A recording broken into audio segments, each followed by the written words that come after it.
this is Juan too. So I want to start off by showing you my device. This is where all the magic happens. I have an iPad Pro. It's a couple years old. I don't know exactly which year it is. And this is my Apple Generation 2 pencil. I have said a bunch of times that I use the app Flipaclip. And this is the video that I want to show you guys how I animated. Let's see, give me a second. So these are all the animations I have. I don't draw them frame by frame on my own. I use this tactic rotoscoping. So I essentially get a video. Here, let me show you. On a layer, well actually, this is where I use the premium features. So if you want to put a video, I go to my video library and then I downloaded it already. So it's right here. Let's see, that one. So this is the original video, right? The Jabberwockies, I love them. And this is the entire video. When you import it onto your project, the app automatically makes each frame. So it's 170 in total. I'm gonna go all the way to the front. And then what I do is I get that layer, the video. I already did this video, it's posted and everything. But this one was one of the easier ones, so I wanted to go over this one with you. I put it down to around 50. And let me get rid of these layers like they never happened. Except the one too, okay? So let's pretend those layers are not there and I'm gonna start from scratch. I get my little pen. I mess around with, if you want it more character-like, I do it really thick. See? Blah, blah, blah. And double tap to get rid of it. For this one, I use like a 10 and then you just trace over it, okay? So let me start tracing. For example, I do all this.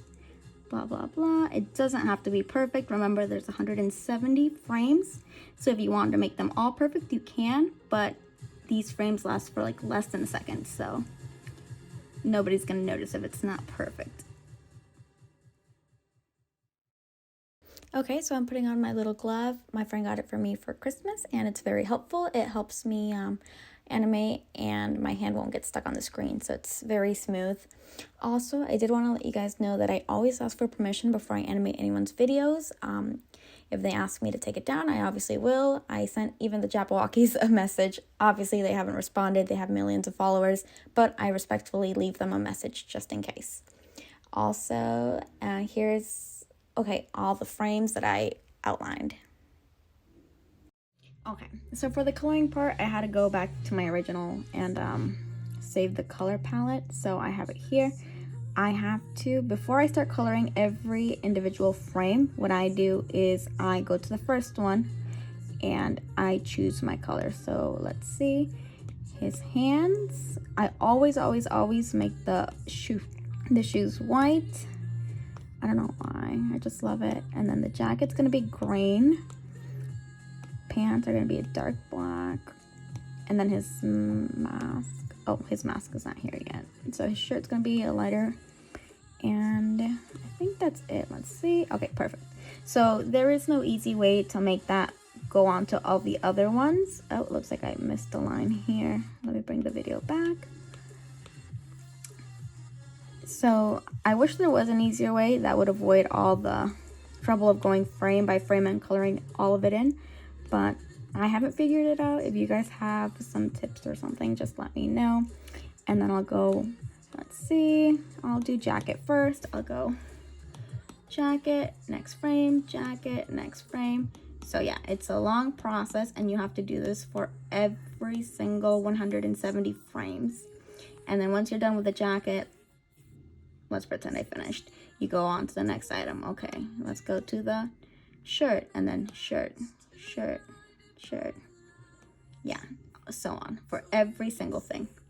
Once you're done with every single thing, let's pretend I did, you get the heads. You draw them. This I draw, I don't reference them. I either get a picture or something and then I draw it in. I do feel like you need some kind of artistic skill for that. If you want, I think you can copy those as well. I've seen some people that just import PNGs and use those, but I don't know. I've never done that. So once I have that, I copy, let's say, this one's Kakashi, right?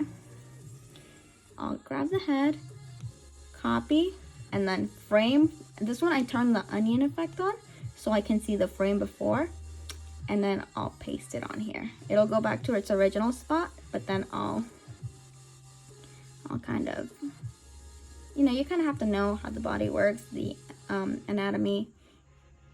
And then same thing, well, on this one, I'll copy and paste this one. And then, oh, wrong. Okay, so copy and paste just the head.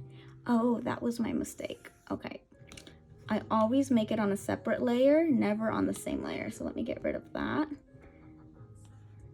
Okay, there we go. I put a second layer, and that's where I'll put the head, because it makes it easier if I make any mistakes. I can always just delete the head layer and not the entirety, not the whole the fit and everything. So yeah, and then you go frame by frame, putting the head, right? And let's say I'm done with the head. I've put it on all 170 layers. Once I'm done with that, what I do is I go to the bottom layer where I drew the clothes, right? No, what are you doing? Okay, there we go. I'll go here, I'll turn this off. I don't want to see the previous layer. I'll go here and I'll draw the neck. What is this? Oh, that's on that layer. Okay, so then I'll go there and I will draw the neck, and it won't say, I can go as far as I want on the head and it won't show. That's why I don't merge them until I'm done with the neck. And I always start from the shirt up. Same thing here, shirt up, and that's his little neck. And I do the same thing for all 170 layers, right? So yeah, it's a lot of work, but you guys want to know how I do it, and this is my way. If there's anything that you see that I'm taking like a long way when you know there's a shortcut to doing it, let me know. I would love to finish these animations much faster. But you see, I finished the neck. Once I'm done with that, I will merge the layers. So on Flipaclip, you just grab and put right on top where it says merge. Merge, there we go. Once I've merged, I can go here to my bucket tool and color in. Or not, oh, I'm on the wrong layer. There we go, there. And then, yeah, I always have the heads there for reference if I ever want to go back and change something. I don't have to draw the head all over again. But there we go. And yeah, you just continue like that for all 170 layers, and this will be your end product, as you have already seen. And then always put your watermark right over your username. That way people know who created. I did the same exact process for the other characters. Beautiful. If you have any questions, just let me know. All right, thank you.